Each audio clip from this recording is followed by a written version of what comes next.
I think a good motel is a clean, comfortable place to sleep. That's what people are looking for. I think a great motel is a motel that's gone the extra mile. I think now we're seeing a rebirth where you are having individual owners come in and reinvent these properties and deliver a very hyper-individualistic experience.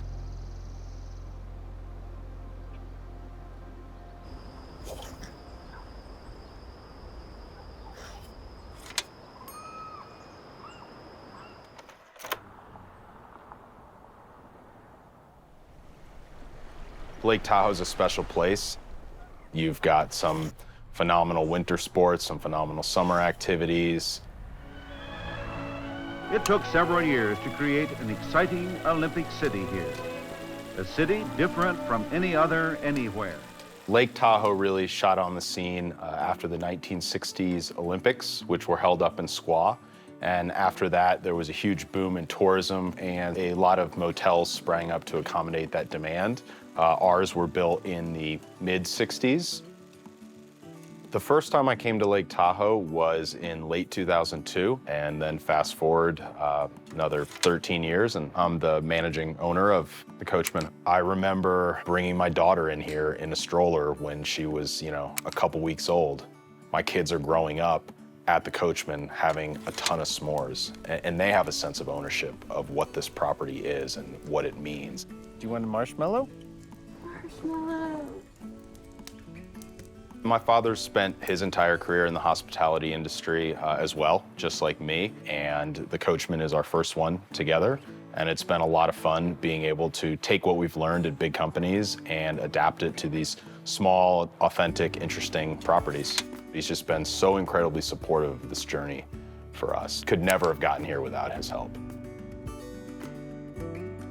We love working on projects that have history, have a story to them. This building here used to be the Green Lantern Motel, specifically in the 60s when it was originally built. One of the things we saved is the old sign from the Green Lantern Motel. You can see it up there. Rather than knock it down, it's just kind of a cool piece of history.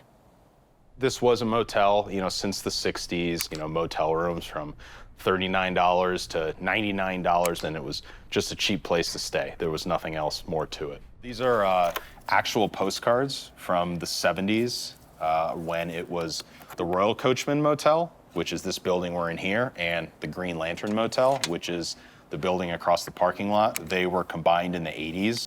What made me nervous was the condition of the property, for sure. I was just nervous about everything we were going to find as we dug into the renovation.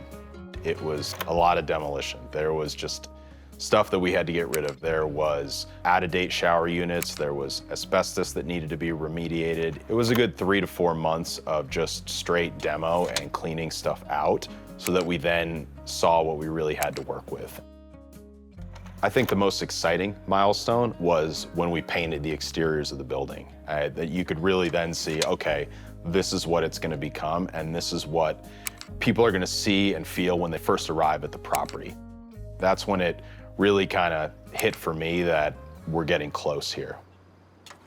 This was all just a driveway and parking before, and we turned this into really the heart of the hotel. Every evening, this is where people gather to do s'mores. This is the arrival experience they have when they first walk into the lobby. And the way we set up the fire pit area where people are going to be making s'mores across from each other, next to each other. They're going to be talking about their day on the mountain or the trails they went on. This setup just works great for those spontaneous social interactions to happen.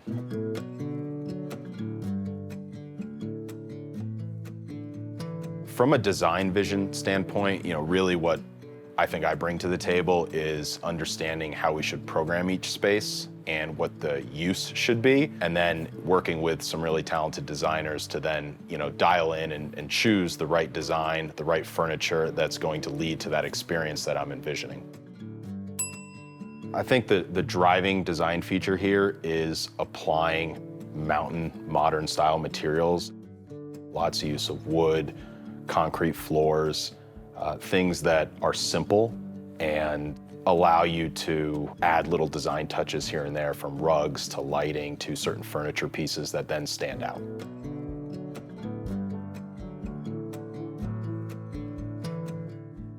So the space we're in now is our lobby now, but it was a garage with 3 garage doors, and it was just storage when it was the Green Lantern Motel. So we set out to turn the garage doors into full sliding doors that can open so this space can be indoor-outdoor, and then we brought in all the infrastructure that was needed to build a coffee bar, have beer and wine, and make it our front desk.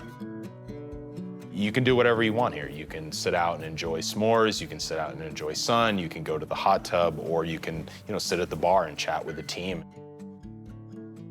I think what we love about this space is we're able to exceed expectations on a regular basis just through what people's typical connotation is of a motel. This is completely unlike anything they, would have seen 10 or 20 years ago.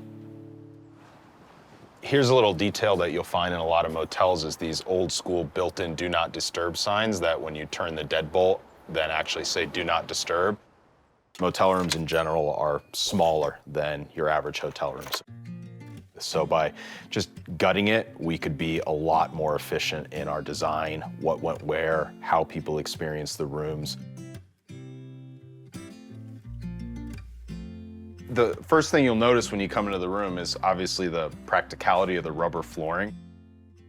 In terms of like a little design move, if we were guests, I would bring my snowboard in and I would set it right near the door. So we said, okay, let's design a ski rack with some pegs where people can hang their jacket, put their skis or snowboard up, and as that stuff dries, it's gonna drip onto a rubber floor.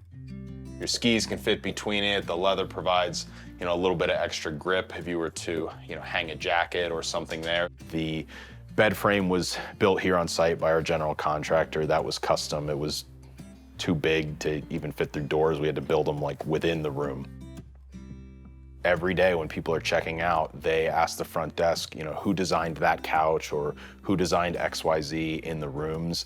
They want to know about this place because there's aspects that they love to bring into their own personal aesthetic or home. And I think that's about the biggest compliment we can get. We get everything ordered for Christmas opening of the room. Kathleen Bunnage was our first general manager hire here at the Coachman back in June of 2016, and she's been with this property ever since. In December of 2019, we acquired the property across the street. It was known as the America's Best Value Inn, and so we'll be adding 40 more rooms, which takes us from 42 to 82. When you walk into the room, you'll know you're at the Coachman, no doubt about it. The design moves will be very similar. Try it.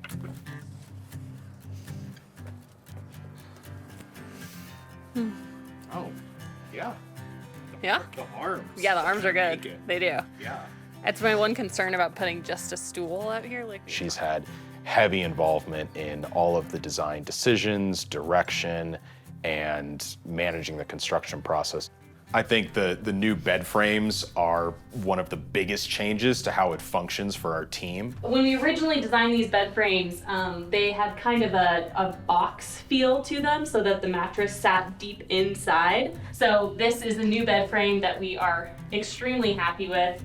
It's the culmination of a decade worth of work and thinking, and it's what I've been working towards most of my career. So it's incredibly humbling and rewarding to see it where it is today and see that we have the opportunity to keep doing this is really special.